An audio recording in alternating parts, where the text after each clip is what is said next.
I'm Elle Roberts, and I've been coming to the Vineyard for about a year now. I go to West Liberty University, and I'm a pre-med student. But reconciliation, I think it really just shows the heart of like God, because it just shows like, you know, even knowing that like that person has hurt you, or like even though like that person screwed up and like they just really like, I don't know, that just caused you a lot of pain. Like you're just like, you know, it's okay, like, you know, because I've done that too. And like, not in the same context, but like maybe in a different situation. And like, I'm gonna forgive you and love on you because we've done that with God. Like we've hurt him so many times, like over and over and over again, but yet he still just like loves us and just, you know, is like never gonna leave and just is like, hey, it's okay. There was a girl that I used to live with, and I moved out because we just kind of like, it just wasn't a good living situation for me. And she stopped coming to the life group for a while, and she came back one day just at the beginning of this semester, and I looked at her and I was just like, oh my gosh, like I had tears like coming from my face. I was just like, I need to go talk to her, and like I need to go and like forgive her and just ask her side of the story, because I said it's not like I'm just blaming her for everything, and I don't even know like that part of her, like, you know, and it's just like, that's not fair to her. And I know that she's probably thinking the same thing about me. And I said, it's just, I want to know the truth, and I want to learn to love her the way that like God like loves her, and just forgive her. We sat down in an environment that was public, but still kind of like to ourselves, so that we could have a good conversation. And what really like I think made that work like is just that we sat down and listened to each other. Like I sent her a text and said like, hey, like I really want to listen to your side of the story, and I want to see like what you saw, and then hopefully like you can see what I was seeing. And just the fact that we were both very willing to hear each other's side of the story and not like assume stuff. And like we also like would talk out like, oh, like I'm so sorry, like when this happened, like I didn't even think of it being like this. And I'm like, and I didn't even think like when this happened that you saw it like this. I was like, I'm so sorry that like, you know, that we just weren't communicating and like talking to each other. And just the fact that we were just really willing to be like, okay, like, wow, like I didn't even think about that, or you know what I mean? Just really being open-minded and listening with open hearts, and not just going in there thinking it's gonna be just like this. Just going in there with like no expectations.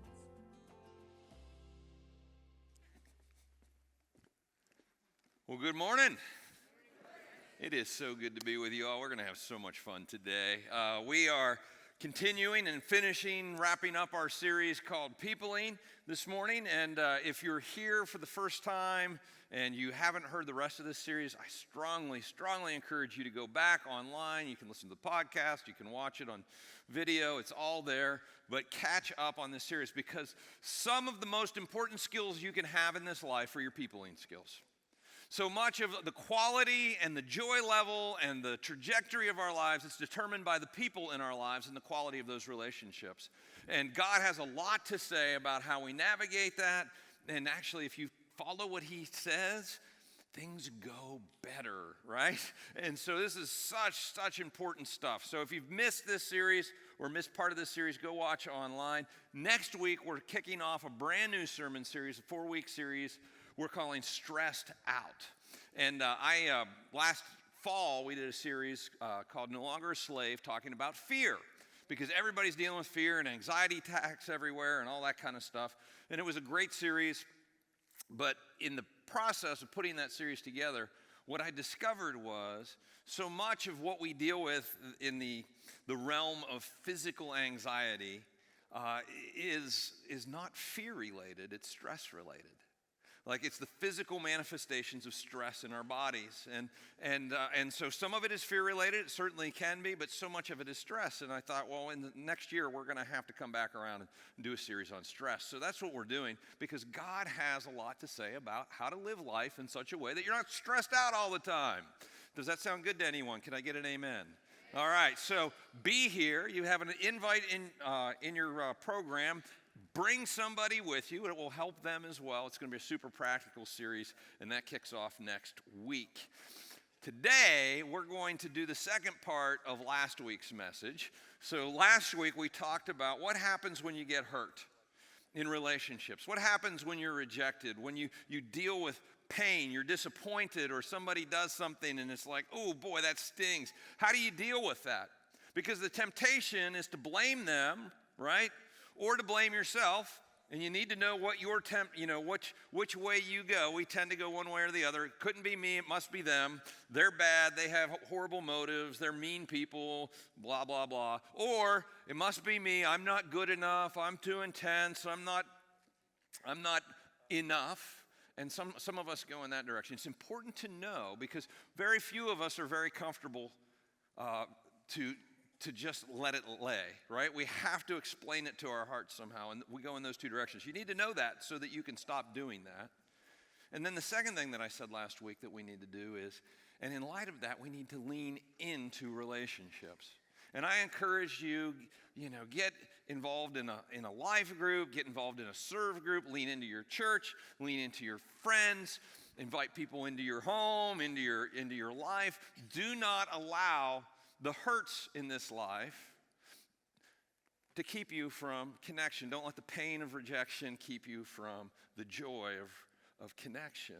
And so that's what we talked about last week. This week, what I want to do is I want to answer the question, what do we do with the person who hurt us? How do we deal with that? Because the Bible has some very specific things to say about that as well. Now, here's what we tend to do when somebody hurts us. We avoid them. Or we pretend that it didn't happen, and we just go on. We sweep it under the rug. You know what happens when you sweep it under the rug? You end up with a big lump under your rug, right? Or when you don't address the elephant in the room, there's an elephant in the room, and that's not a good thing, right? But that's what we do. We tend to go around it. We will rearrange our lives to avoid hard conversations, difficult situations. We will bend over backwards to avoid it. And I'm here to tell you that is not the tack you want to take. According to Inc.com, 70% of people are avoiding difficult conversations at work. 70%. There's a lot of conversations that need to happen that aren't happening. On average, every one of those conversations costs the business about $7,500 and 7 days of productivity. Now, I've been in situations where I've seen it cost a whole lot more than that. And I'm sure you have too. But we are avoiding these difficult conversations. And it's not just at work, it's in our marriages, it's in our friendships, it's in our families, it's even in our churches. There's something inside of us that wants to avoid the conflict, avoid the potential pain. We psych ourselves up and we think, boy, if I have that conversation, it's not going to go well. And so we avoid it and we don't have it. And it ends up creating a ton of pain. So what I want to talk about today is the art of having difficult conversations. Not having them does all kinds of damage. It causes all kinds of damage. And the damage doesn't happen when somebody hurts your feelings or disappoints you or lets you down. I mean, there's a little bit of damage that happens there. But the big damage happens between when you're hurt and you actually have the conversation. Because what happens in that time span is we psych ourselves up. We relive the offense over and over again in our minds. We kind of spin out. And our bodies release all kinds of stress hormones, cortisol and other things. And this is where the physical manifestations of stress show up. And here's what else happens in that time in between. We write a narrative of what the other person meant by that, of what they were thinking, what they were feeling, what that meant. And we convince ourselves, well, they wouldn't respond well anyway, so I'm not going to have the conversation. And guys, I'm here to tell you that so much of the pain that we deal with in relationships isn't the misunderstandings or even the offenses that happen along the way. It's what happens after that and before we have the conversation. And if you can shrink that time and you can navigate that the way Jesus taught us to, it changes everything. You know, the 9th commandment found in Exodus 20, verse 16 says this, "You shall not bear false witness against your neighbor, But when we assume people's motives, when we write that story about what they meant and what they were thinking and what they did and all of that, before we have a clarifying conversation, what we're doing is we are bearing false witness against them in our hearts. And guys, we do this all the time. It's human nature to do this, right? But it's not what Jesus taught us to do. He taught us to live counter our human nature and to respond differently. Don't assume you know what a person is thinking or feeling, because you don't. Now, you're going to tend to, but I'm here to teach you to stop doing that. Research has shown the shorter the period of time between offense and conversation, the healthier the organization, the healthier the business, and I would say the healthier the marriage, the healthier the family, the healthier the small group, the healthier the church, the healthier whatever group of people you're dealing with. If you can shorten the period of time between offense and conversation, you're going to be a happier human being. There's a reason Jesus said, don't let the sun go down on your anger. Don't let the sun go down. You want to deal with this. You want to deal with it quickly. You want to have a conversation quickly, and it will shrink your people pain. I'm here to tell you, and I have nothing to substantiate this with, I'm here to tell you, other than personal experience, you can avoid 95% of your people pain in this life if you will do what I'm about to teach you how to do. And it doesn't mean you will be offended less or that people will let you down less. It just means that you're not going to deal with all that pain that happens between the offense and the conversation. And that's where most of the pain lies. So, we're going to look at how to diffuse conflict and minimize hurt according to Jesus. And it turns out Jesus is really smart. Just saying. He knew what he was talking about. So let's look at what he says to do. There's a six-step process. I encourage you, pull out your notes, pull out a pen, write some of this stuff down, commit it to memory. It's a super simple process. But if you will apply this, your life will be so much better. And here we go. Step 1, stop and pray. Stop and pray. Why do we stop and pray? Several reasons. First, God might have something that he can show you, give you some insight into the situation. And when we stop and pray, we give ourselves the opportunity to hear him in the situation. He might show you, you know what? You said this or you did that, and they're offended by that. And so you got something to go into the conversation and apologize for. That's huge. That's huge. It also gives you the opportunity to calm down. You don't want to go into a conversation hot, right? You want to go into a conversation calm. And it gives you an opportunity to get God's perspective on the situation. Ephesians 4, verse 32 says this, "Be kind and compassionate to one another, forgiving each other, just as in Christ God forgave you." Be kind and compassionate. Guys, what is our knee-jerk reaction when somebody hurts us? Punch back twice as hard. That's what we do as human beings. That is the normal response. And Jesus says, whoa, wait a second. Kindness and compassion. Consider the other person's perspective and forgive them. Go into the conversation having already forgiven them. Right? Because God has done that for us.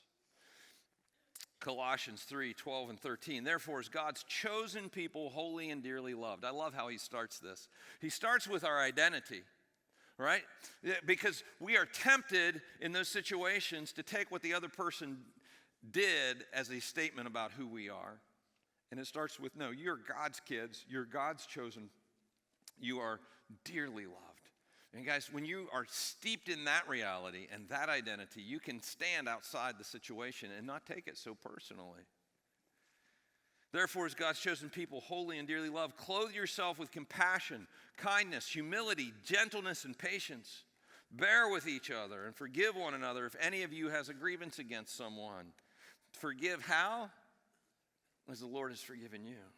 See, God led the way in this. While we were still sinners, while we were still in rebellion against him, while we were still rejecting God, He came after us with humility and grace and kindness and compassion and offering forgiveness, knowing that it was his kindness that would lead to our repentance, to the healing of the relationship between us and him.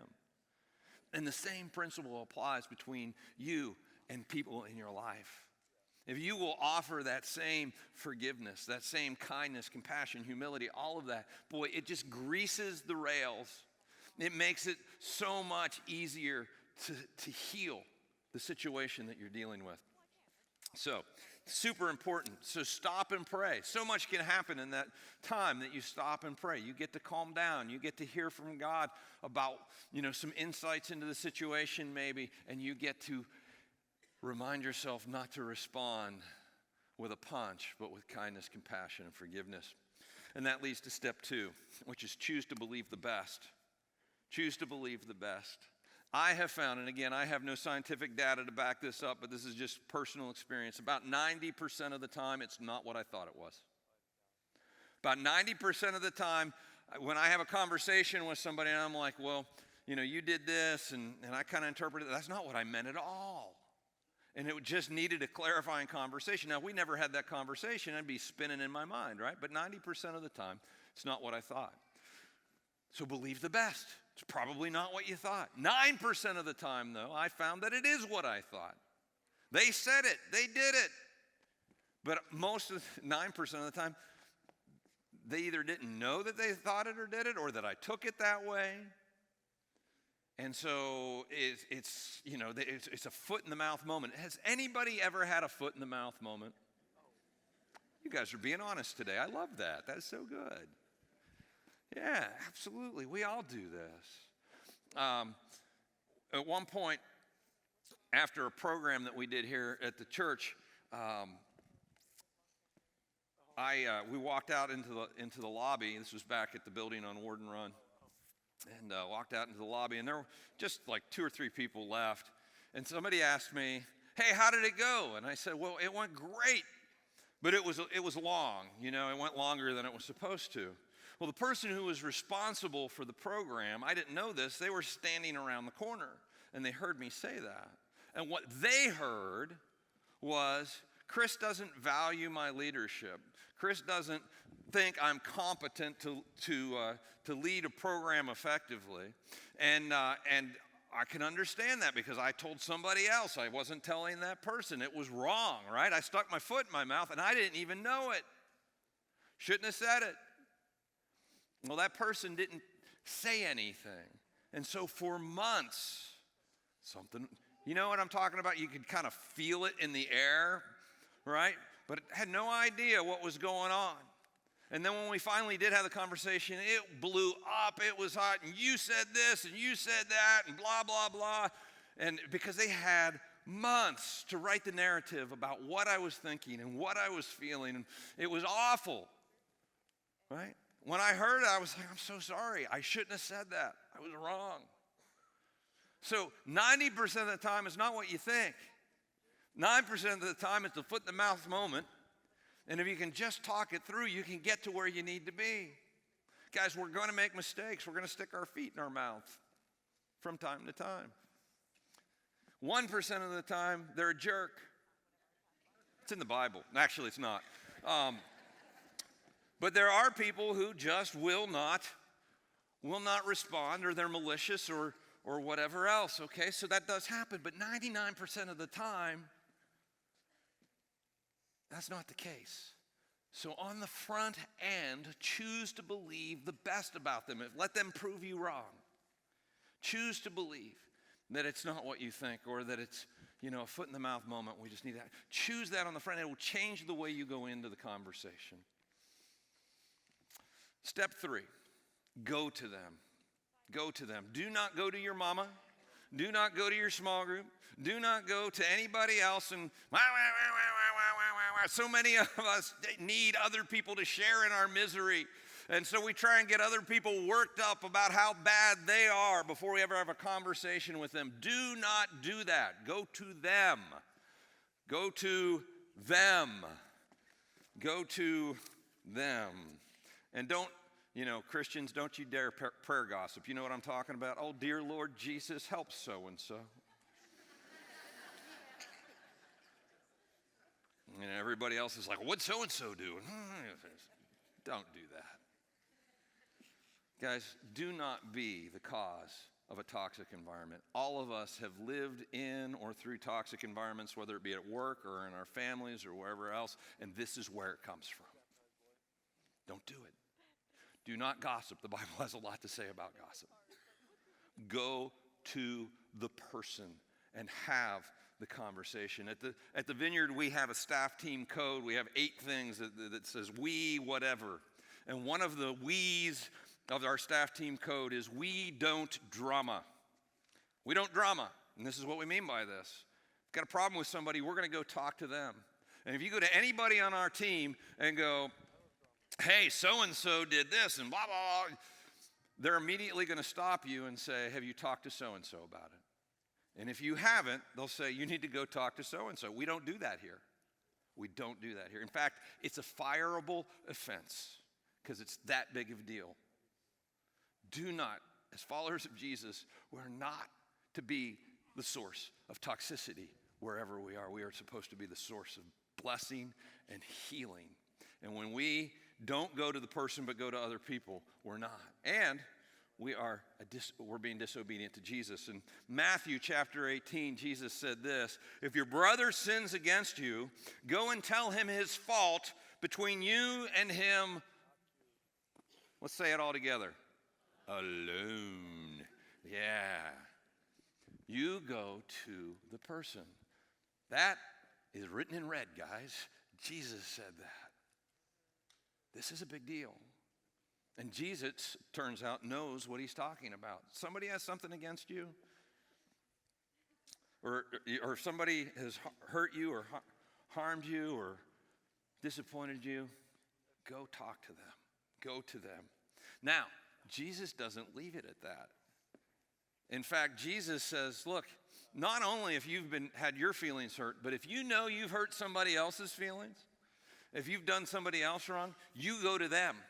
You go first. Either way, if you know that you're not right with somebody, whatever the cause, whether it's their fault or your fault, you go to them. In Matthew chapter 5, verse 23, he said this, therefore, if you're offering your gift at the altar and there remember that your brother or sister has something against you, leave your gift there in front of the altar. First go and be reconciled to them.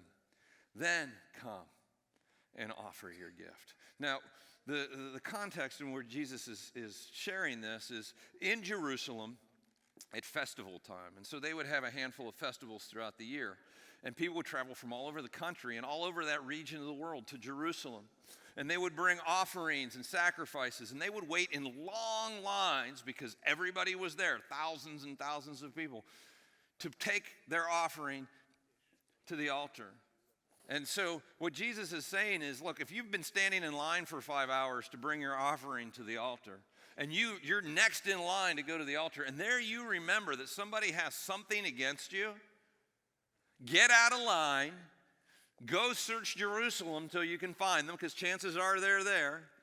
Have a conversation, heal whatever needs to be healed, apologize for whatever you need to apologize for, and then go get back in line and wait another 5 hours and present your offering to God. But don't come presenting offerings to God when you're not okay with your brothers and sisters.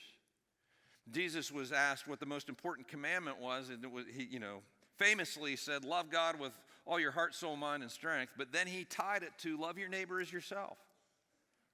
One of the most practical ways we can love God with everything we are is to make sure our relationships are good, that we are good with one another. It's that big of a deal. Our relationship with God hinges on our relationship with others. All right, so we're going to stop and pray. We're going to choose to believe the best about them, and then we're going to go to them. And step 4 is this: lead with honor and encouragement.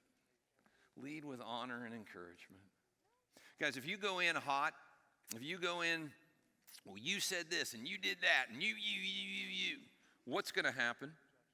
defenses go up, walls go up, they're not going to have the conversation with you, or they're going to be defensive in that conversation. But if you go in going, hey, I really value our friendship, and I think you are an amazing dog owner. No, I don't know, whatever it is. You know, the way you pet your dog, I mean, it's just, anyway. So come up with something that you can encourage them and honor them with. And if you're like, well, there's nothing good about them, then you've got a problem. You've got a problem. You need to deal with a root of bitterness in your own heart. But lead with honor and encouragement. Here's what I have found. When people know you're for them, they can hear hard things and they'll thank you for the conversation. They will. But if you go in and your posture is against them, they're not going to hear a thing that you say. So lead with honor and encouragement. Step 5, humbly address the topic. Humbly address the topic. All right, tone matters. So if you go in hot, it's going to shut things down. But if you come in humbly, it's going to change everything. Proverbs 15:1, a gentle answer turns away wrath, but a harsh word stirs up anger. Your tone matters huge. Now, if during step 1, when you prayed and asked God, hey, what's going on here? Give me eyes to see what's going on here. And if you realize, you know what?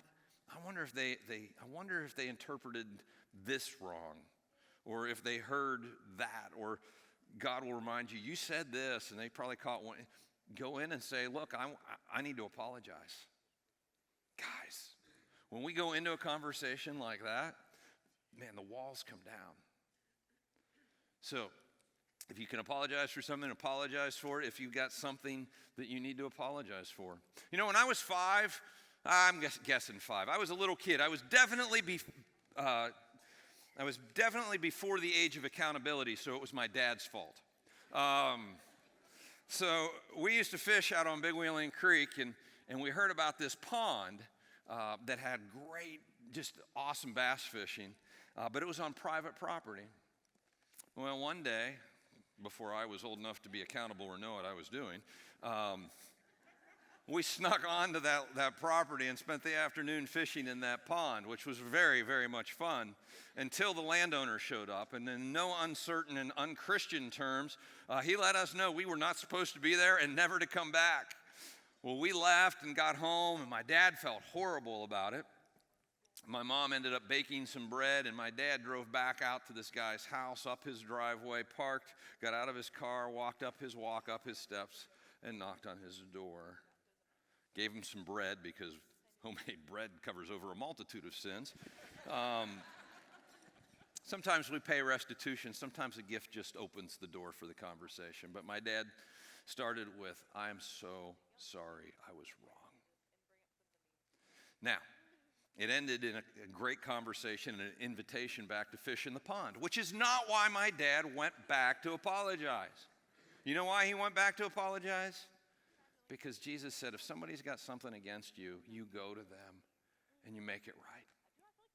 Guys, this is so important, and it leads to such blessing in our lives if we're willing to humble ourselves and lean into the conversations rather than try and avoid them and walk around them.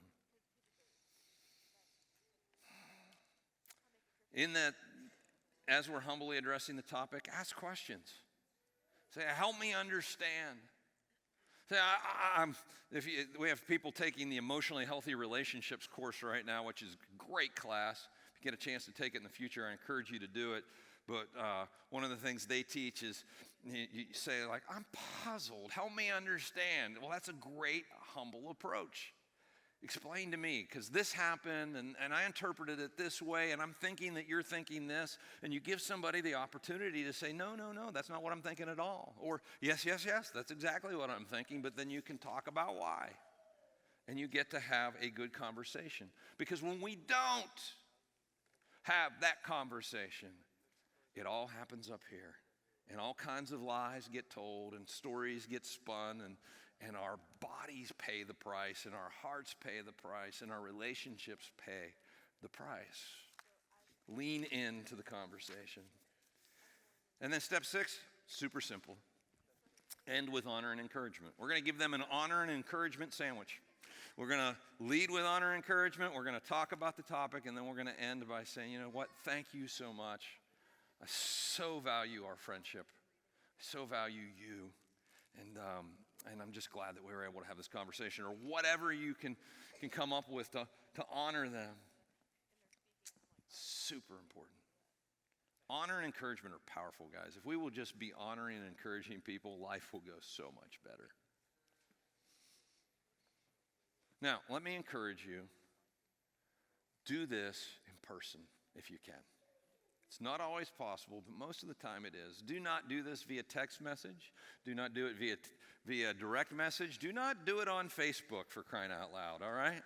These are conversations you want to have heart to heart with the other person, face to face. There's something that happens when we interact in person. Now, I have at times written out my thoughts, even written them a letter, but then I'll take it with me and I'll say, you know what, I want to read this to you because I'm not going to lose my train of thought, and I'll read that, and that can be very helpful. And there are times where we just can't be face to face and you have to write a letter.